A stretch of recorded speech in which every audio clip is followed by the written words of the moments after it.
Mettons-nous debout. Nous allons lire l'écriture qui va nous introduire dans la prière de ce soir.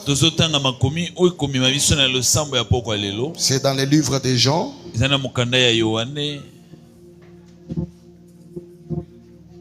Chapitre 19.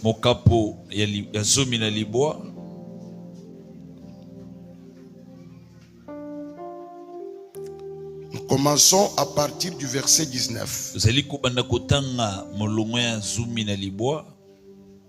Nous irons comme ça jusqu'au verset 22. C'est un passage habituel. Une écriture qui a été beaucoup utilisée. Mais je te demanderai seulement d'être attentif. Parce que à chaque jour suffit sa peine. Pilate fit une inscription qu'il plaça sur la croix et qui était ainsi conçu: Jésus de Nazareth, roi des Juifs. Jésus de Nazareth, roi des Juifs. Beaucoup de Juifs lurent cette inscription parce que le lieu où Jésus fut crucifié était près de la ville. Elle était écrite en hébreu, en grec et en latin. Les principaux sacrificateurs des Juifs dirent à Pilate: n'écris pas roi des Juifs, mais écrit qu'il a dit: je suis roi des Juifs. Pilate répondit: ce que j'ai écrit, je l'ai déjà écrit. Dans d'autres versions, ce que j'ai écrit, je l'ai écrit. Amen. Amen. Puisse le Seigneur ajouter une bénédiction à la lecture de sa parole. Je te demande plus ou moins 15 minutes. Je vais t'annoncer un message très profond qui te bénira ce soir. Et les minutes qui vont nous rester, nous servirons pour la prière. Je vous ai dit que ce soir, je suis venu uniquement pour bénir l'église. Je suis venu pour qu'une personne soit bénie dans cette prière. Et j'ai besoin que cette personne ne soit pas celle qui est à tes côtés, mais que cette personne soit toi.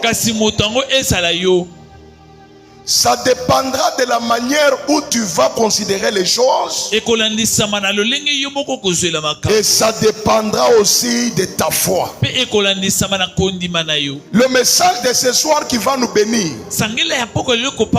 est intitulé: le roi doit rejoindre son trône.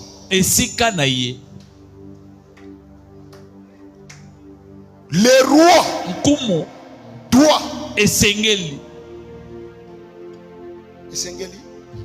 doit.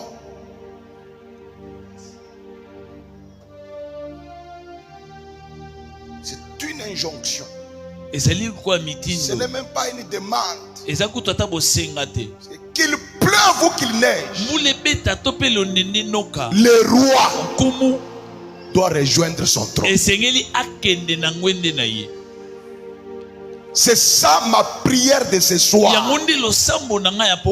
C'est-à-dire, au milieu de nous, il y a un roi, mais qui n'est pas sur son trône.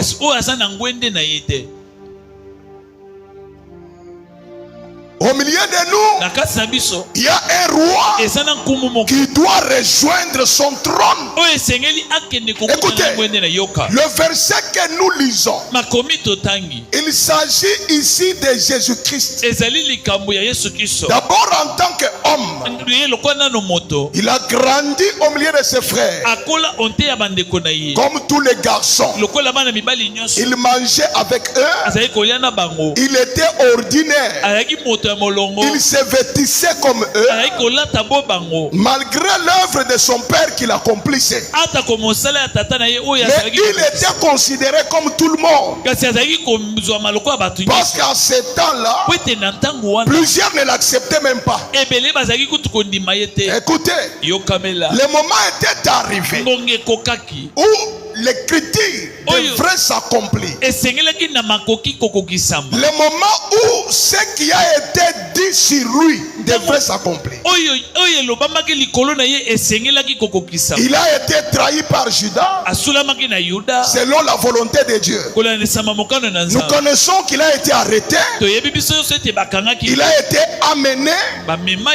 On l'avait flagellé. On l'avait torturé.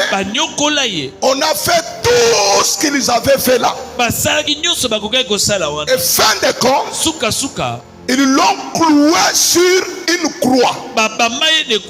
C'est là où mon problème commence. Cloué sur la croix.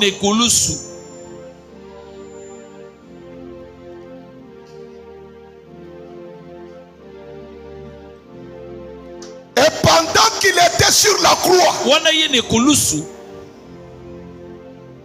retenez bien ces mots, la croix. Parce que nous allons beaucoup l'utiliser ce soir. Cloué sur la croix. Cloué sur la croix. Cloué.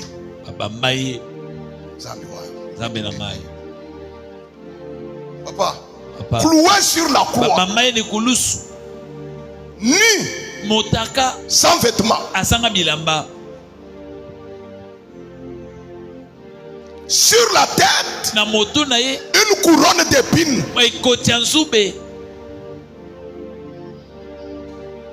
Qu'est-ce que cet homme pouvait représenter en ce moment-là?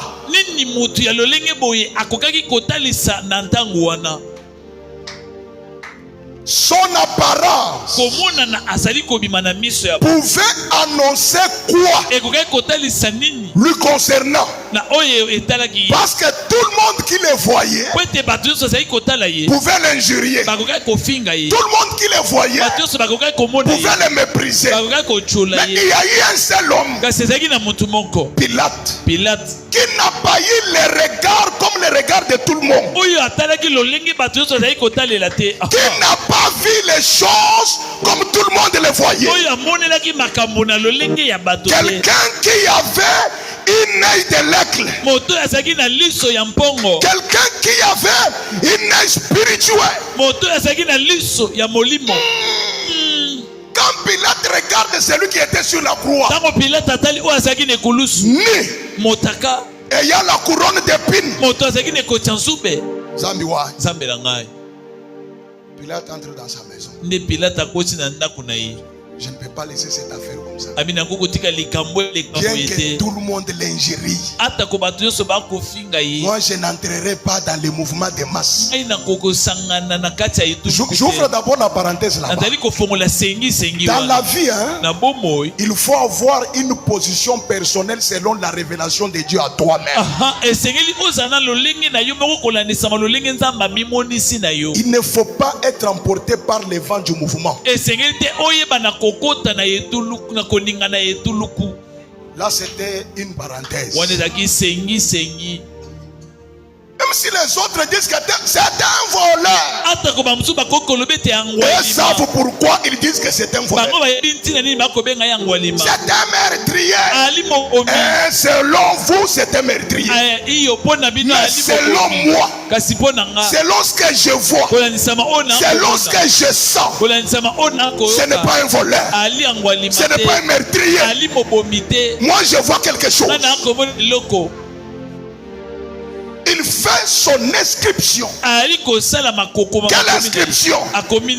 Cet homme, il est le roi des Juifs. J'ai envie de recommencer. Tala, na vie, koloba makambu parce que batu nyonso balobi yango te. Yes. Pe kondima likambu parce que batu nyonso bandimi yango te.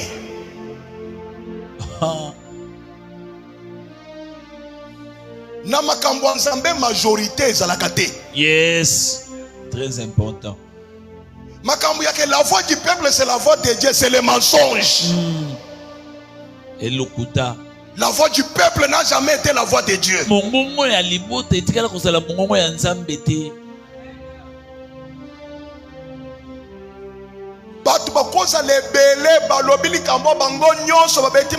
Mais liboso ya nzambe obazolo bawan zéro.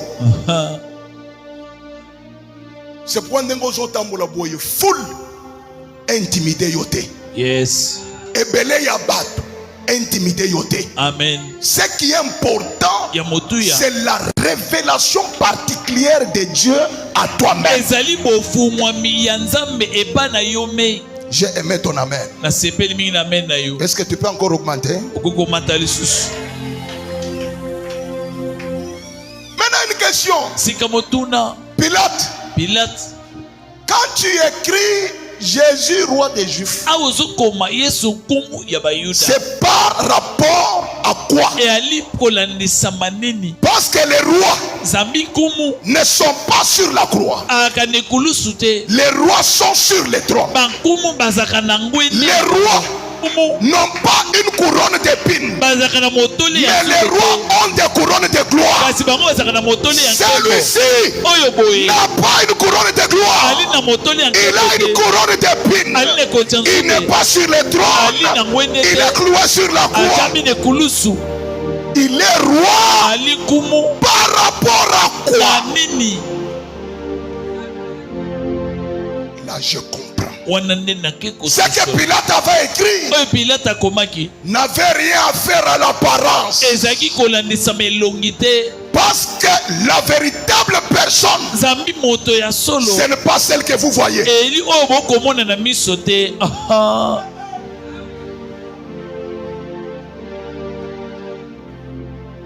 Quelqu'un peut être sur le trône ayant la couronne, mais pas un roi. Et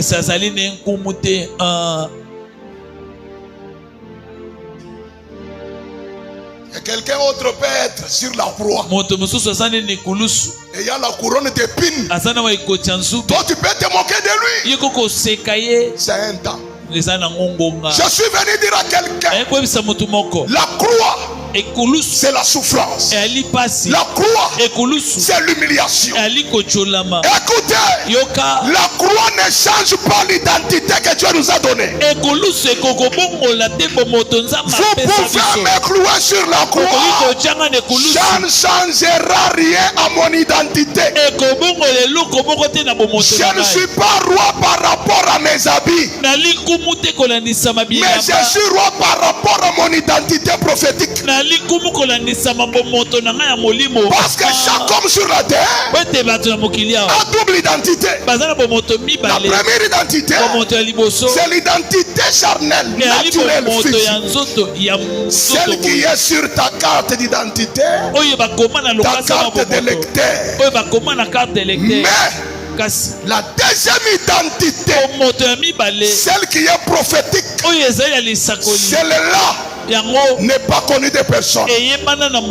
C'est seulement Dieu lui-même qui connaît cette identité. Le vrai toi, ce n'est pas l'identité charnelle. Le vrai toi, ce n'est pas celui qui apparaît ici. Mais le vrai toi, c'est l'écriture du ciel sur ta vie. Yes.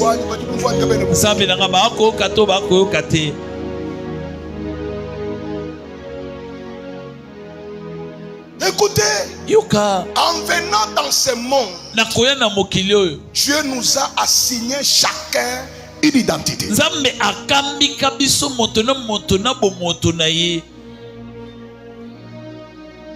Je pèse mes mots. J'ai dit, en venant dans ce monde, Dieu nous a donné chacun son identité prophétique.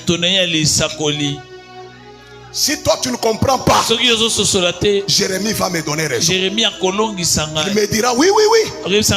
Quand Dieu m'a appelé, il m'a confirmé ce que tu as dit. Parce que Dieu m'avait dit, avant que tu ne sois formé dans le ventre de ta mère, je te connaissais.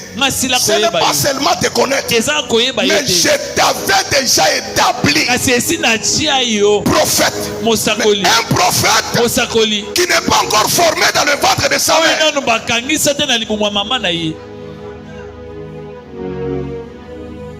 Si tu ne peux pas comprendre, David va t'expliquer. Parce que David dit, quand j'étais encore une masse informe dans le ventre de ma mère, l'Éternel avait déjà écrit tout dans son livre. Même les années que je dois faire sur la terre ont été déjà décidées. Je dis à quelqu'un ce soir, ta vie n'est pas un fait d'hasard. Il y a déjà une écriture pour ta vie. Je reprends qu'il y a une écriture pour ta vie. C'est pourquoi toi-même ne te méprise pas. Que la croix ne te trompe pas. Parce que le chemin de la croix, c'est le chemin de tout le monde. Yes. Tous les gens que Dieu a appelés à la gloire, avant de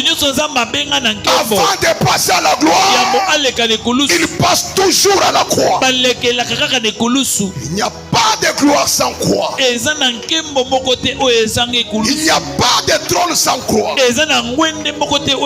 Alors, quand bien même tu peux passer par la croix, que la croix ne te décourage pas. Que la croix ne change pas ta pensée. Que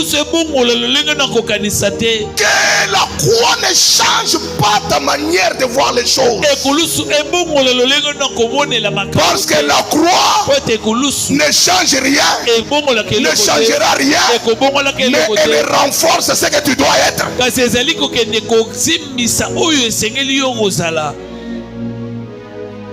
La croix, c'est l'humiliation. Ça, c'est quel roi?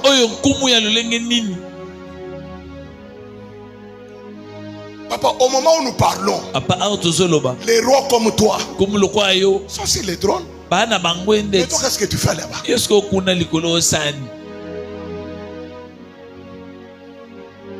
Papa, les rois comme toi, sur leur tête, ils ont des couronnes de gloire. Mais toi, qu'est-ce que tu as à la tête? Écoutez, il y a certaines situations, quand on ouvre les livres de Dieu concernant ta vie, on compare à l'actualité, à ce que tu es en train de vivre aujourd'hui. Ça n'a même pas 10% de ressemblance. Beaucoup de personnes ici, ils sont grands dans des prophéties. Beaucoup de gens, Ils sont grands dans les rêves, dans les songes. C'est quand nous dormons que nous voyons de grandes choses. C'est quand nous dormons que nous voyons l'élévation. C'est quand on nous prophétise qu'on nous dit réellement ce que nous sommes, ce que le prophète voit de nous et ce que nous sommes en train de vivre. Ça ne se concorde pas. Ça n'a pas de rapport. Il y a des réalités. Première réalité, oui, ça peut être un temps de préparation. Ça peut être un temps où Dieu est en train de te préparer pour le trône. Mais écoutez, il y a quelque chose que le Seigneur m'a signalé. Il y a deux fois que le temps de Dieu a déjà sonné, passé même. Celui qui devrait descendre de la croix est resté toujours à la croix. Et c'est pour ça que je suis venu ce soir. Je reprends. Chaque chose a son temps. Il y a le temps pour pleurer, mais tout le temps n'est pas de pleurer. Il y a un temps pour souffrir. Tout le temps n'est pas toujours le temps de souffrance. Il y a certaines choses, ça quand même durait. Nous en avons assez. Ça doit finir. Le roi doit descendre de la croix. C'est pour ça que je suis venu.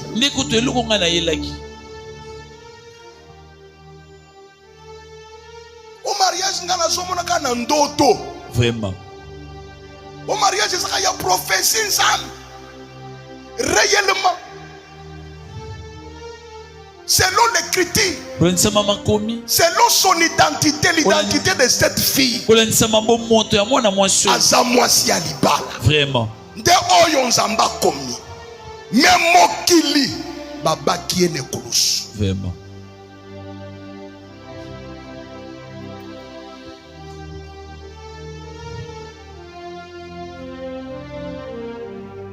Papa, tout ce que c'est le temps ya nzambe. Tala, ezama mususu ya temps ya nzambe. Ezama mususu langage wana ya temps ya nzambe faut kolongolango. Toza ba pasteur, faut to ibisa na vérité. Amen. Amen. Moi si à côté de la ménopause na âge 45 ans. C'est Roy Aza déjà na 30 ans. Il y a José le gata ya nani? Yanza. À côté 35 ans, il y a José le gata ya nani? Yanza. Wana kondima moko ya mabe. Ça c'est une fois mal placé. Ça doit s'arrêter. Amen. Papa, tala, mwana ya bia za mwana ko bote tango zana mwana mkeboyo, boti mwana ozokola na mwana na yo. Vraiment. Ah, c'est bien comme ça. Ozokola mwana 45 ans. Vraiment. Te nzamba ko salo miracle ata ya Sarah. Omoni bata ya ba Sarah wana. Santa wana ezalaki muke. Kendo tuna bango okufaki na combien? Hein? Sarah akufaki na combien? Dans des 400 quelques. Ba 400 ndam. Siko na 400 ndam wana zobota na 100 ans. Yo zo 100 ans ya ba 90 ans ya Sarah wana ozo comparer yango na 90 ans na biso. C'est que ba 90 ans ya Sarah wana eza ba 30 ans ya biso, ba 20 ans ya biso. Si vous êtes d'accord, dites amen quand même. Amen.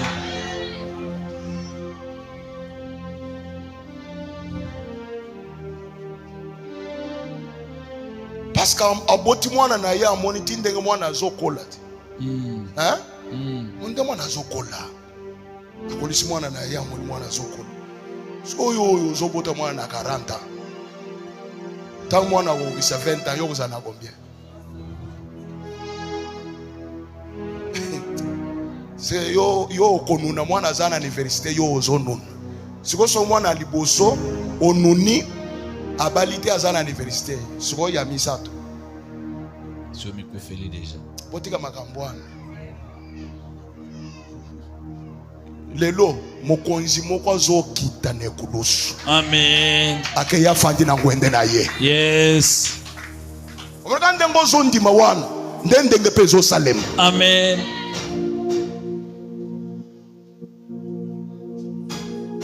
Te papa omoni biloko ya mokili problème eza te ngai ata avant na kota mabele na kosomba lopango ngaba kolela nga na balabala te.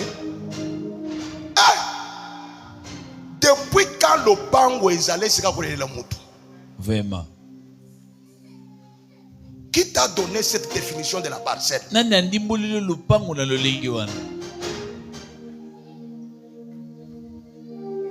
Papa, ngaya tana nonanta. Ata songa na sombite bana bako sombe na ngai.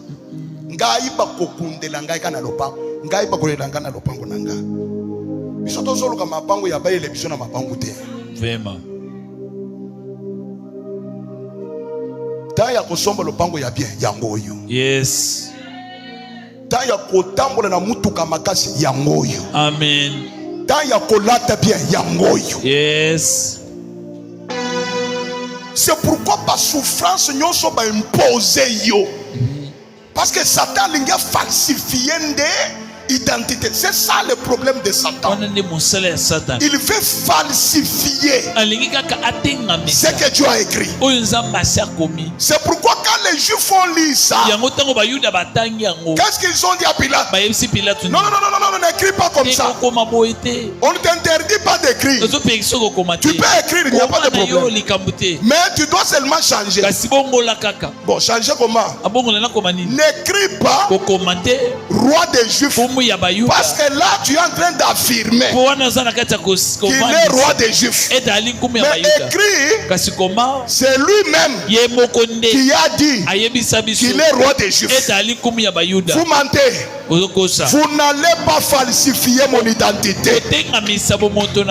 D'ailleurs, pourquoi les lots d'opinion soit tellement pour bébé sa identité na yo? À quoi y a na moto en Zambé? Amen. Mutunyo soit tellement pour falsifier l'identité de moi na yo.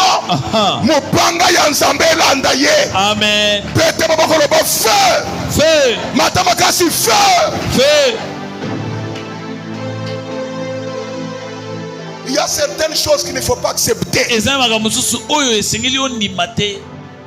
Nous disons non.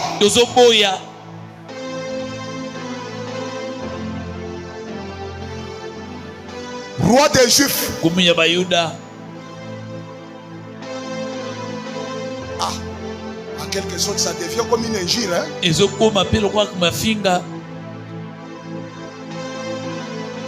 Roi des Juifs. Avec une couronne d'épines.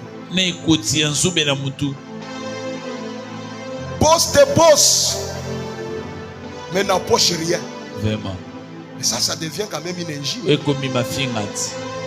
Mwamboui. Mais abota ta moi dans mon côté stérile. Stérile mais bazo benge mwamboui. Moban na yepe. Azo samu na ye. Samu na. Azo komisaye. Azo samu na ye. Azo komisaye. Mwa bana. Mama bana. Ah mwa bana wa. Mama bana. Mwa bana. Mama bana.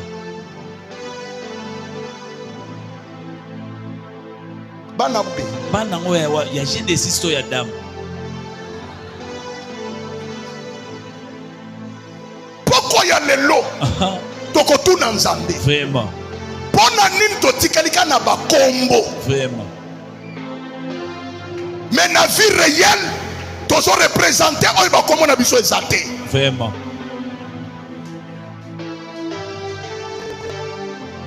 Totikalo kola ba figuier. Oyo Yesu atelaki na musika. Tango ozotela ngo na musika, tu as une autre impression. Mais tango ozopousse na pembe. Bato ebele okotela bango kana musika boye. Quand ndenga bazo ya église boye, batie ba plante, balati ba linette, ba kazaka. Mais ce que toi bimi landa ye moko. Et c'est kakotaka. Alalaka wapi. Vraiment. Aliaka nini. Yes.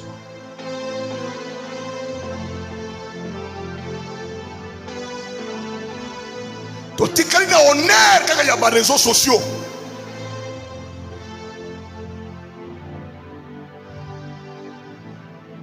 Surtout que ce qui te tient filtre na ba photo na filtre petit pas au termina mira bato. Au termina ndako wa bato. Au publier bato nyonso na Kasai kuna na bandundu famille na yo bayebi ka kete oyo na Kinshasa abonga na ye. Me baya sikoyi Zambe. Pona nini totikali kaka na barance. Pona nini totikali kaka na bakombo. Roi des Juifs. Mais roi oyeza na mutu oyeza ya ba roi. Roi esika naza oyo eza ya ba roi.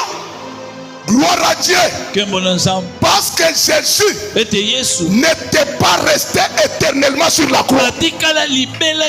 Sa descente sur la croix, il a rejoint son trône. Au moment où nous parlons, depuis qu'il est descendu de la croix, il est assis à la droite du Père.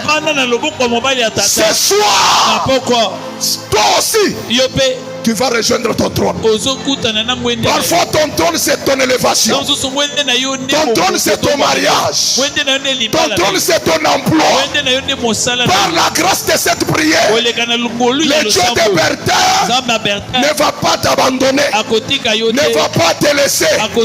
Ce soir même, tu vas descendre de cette croix. Je suis venu t'annoncer que maintenant même là, que les sorciers le veulent, qui ne veulent pas. Amen. Okokita. Kwana muntu wabutu. Ali moto na bangote. Kimwa baka kufukatu. Bangote moto bakela yo. Kimwa baka kwenza to. Bangote moto basala yo. Kabene ni droito. Bana litoma moko te. Bakukenge shibyakumba. Banyokoli ekoki. Wajiji byakumba. Oleli pe ekoki. Zambi to asekidila. Zambe matoni. Watu jukundegele kwino kwa chiyo. Wete tozaku tunasuka mfula. Mujiji shikemu. Loko lezo sila. Chishike ni maluachi wosu mati. Sila na makabuna ngonyo. Mujiji shikemu. Negezo sila. Chishike ni makenga hachi. Sila na bapasi na ya. 2026. Porti kukamukila. Mikuke fungwa mela yo. 2026. Jile miyami kukamukila. Banzele asike fungwa mela yo.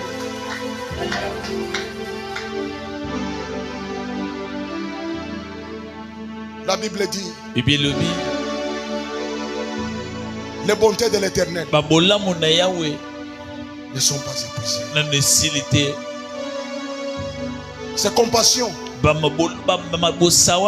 ne sont pas leur terme. Oui, papa.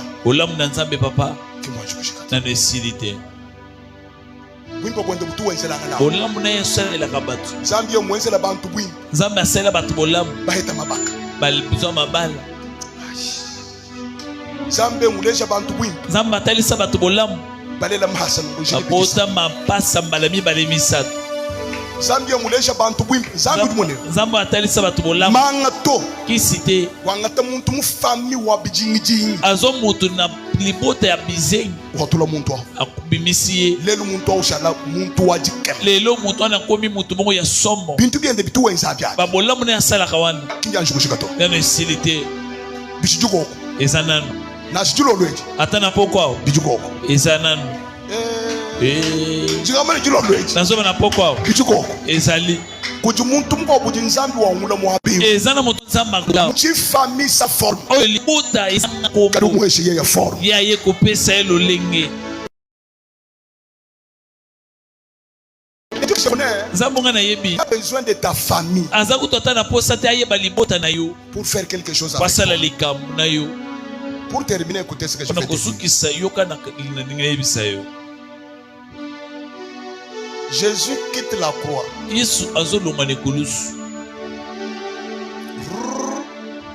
il rejoint le ciel. mbala moko ye wana matilolo